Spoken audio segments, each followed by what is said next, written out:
আসসালামু আলাইকুম এভরিওয়ান, কেমন আছেন আপনারা? আশা করছি আল্লাহর রহমতে সবাই ভালো আছেন। আলহামদুলিল্লাহ আমি অনেক ভালো আছি। আজকে আমি আরও একটি ভর্তা রেসিপি নিয়ে চলে এসেছি। আমি আজকে করলা ভর্তা করে দেখাবো। আর করলা ভর্তা কিন্তু গরম ভাত দিয়ে খেতে কিন্তু খুবই ভালো লাগে। যারা তিতার কারণে করলা ভর্তা খান না, তারা এই করলা ভর্তা রেসিপিটি একবার করে খেয়ে দেখতে পারেন। ভর্তাটা কিন্তু এতটাও তিতা লাগে না যতটা আমরা তিতা মনে করি। দেখতেই পাচ্ছেন আমি একটা প্যান বসিয়ে দিয়েছি। প্যানের মধ্যে দিয়ে দিলাম পরিমাণ মতো পানি। আর এখানে কিন্তু করলাগুলো আমি কেটে ভিতরে থেকে বিচিগুলোকে বের করে নিয়েছি। খুব সুন্দরভাবে ধুয়ে কিন্তু আমি করলাগুলোকে বসিয়ে দিয়েছি চুলার উপর। এখন আমি করলাগুলোকে ভালোভাবে সিদ্ধ করে নেব। এখানে আমি 3টা করলা নিয়ে নিয়েছি। আপনারা চাইলে আরও ছোটো করে কেটে নিতে পারেন করলাগুলোকে।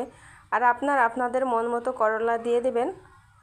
করলাগুলোকে আমি বসিয়ে ঢাকনা দিয়ে ঢেকে দিলাম। ফিরে আসবো করলাগুলো সিদ্ধ হয়ে যাওয়ার পরে। আর করলাগুলোকে আমি ভালোভাবে সিদ্ধ করে নেব। এখন আমি অপেক্ষা করব করলাগুলো সিদ্ধ হয়ে যাওয়ার পরে। আর আমি একটু উল্টে পাল্টে দেব, এপিট ওপিট যেন ভালোভাবে সিদ্ধ হয়ে যায়।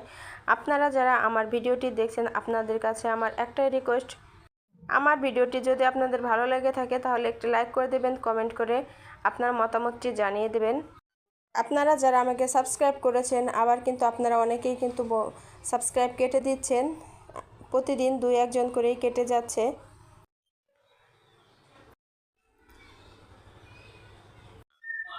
করলাগুলো কিন্তু সিদ্ধ হয়ে গিয়েছে, দেখে কিন্তু বোঝা যাচ্ছে করলাগুলোর কালারগুলো চেঞ্জ হয়ে গিয়েছে। আর আমি কিন্তু উঠিয়ে নেব। আপনারা চাইলে একটু বেশি সিদ্ধ করে নিতে পারেন। সেক্ষেত্রে আপনারা একটু হাত দিয়ে চেপে দেখতে পারেন যে করলাগুলো সিদ্ধ হয়েছে কিনা। করলা ভর্তাটা কিন্তু কাঁচা পেঁয়াজ আর শুকনো মরিচ দিয়ে আর সরিষার তেল দিয়ে করলে কিন্তু বেশি ভালো লাগে। এখানে আমি কিন্তু পেঁয়াজ কেটে নিয়েছি পরিমাণ মতো, আর দিয়ে দিলাম শুকনো মরিচ ভাজা 2টা। আপনারা চাইলে আপনারা যেভাবে ঝালটা খান ঠিক সেভাবেই কিন্তু মরিচগুলো দিয়ে দিবেন। যারা বেশি ঝাল খান তারা বেশি দিয়ে দিবেন। আমি বেশি একটা ঝাল খাই না, সেজন্যই কিন্তু আমি এই 2টা মরিচ দিয়ে দিলাম এখানে 3টা করলার জন্য। এখন আমি দিয়ে দেব সরিষার তেল। মরিচগুলোকে আমি লবণ দিয়ে মেখে নিয়েছি। এখন আমি সরিষার তেলটা দিয়ে দিলাম। এখন আমি পেঁয়াজ দিয়ে মরিচ দিয়ে তেল দিয়ে একসঙ্গে ভালোভাবে মেখে নেব।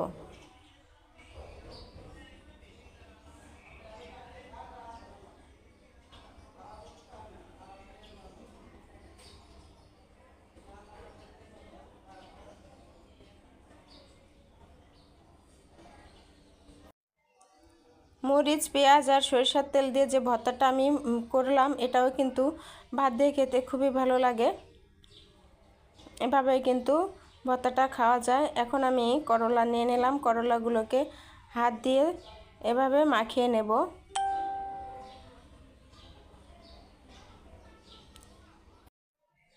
একে একে আমি সবগুলো করলা হাত দিয়ে এভাবে মাখিয়ে নেব, ভেঙে নেব। করলাগুলোকে ভেঙে মাখিয়ে নেব।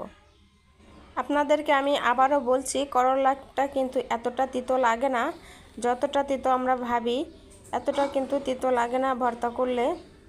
আপনারা একবার ভর্তাটা করে খেয়ে দেখতে পারেন। আর এই করলা তিতাটা কিন্তু আমাদের শরীরের জন্য উপকার, আমাদের জন্য কিন্তু ক্ষতির কারণ নয়।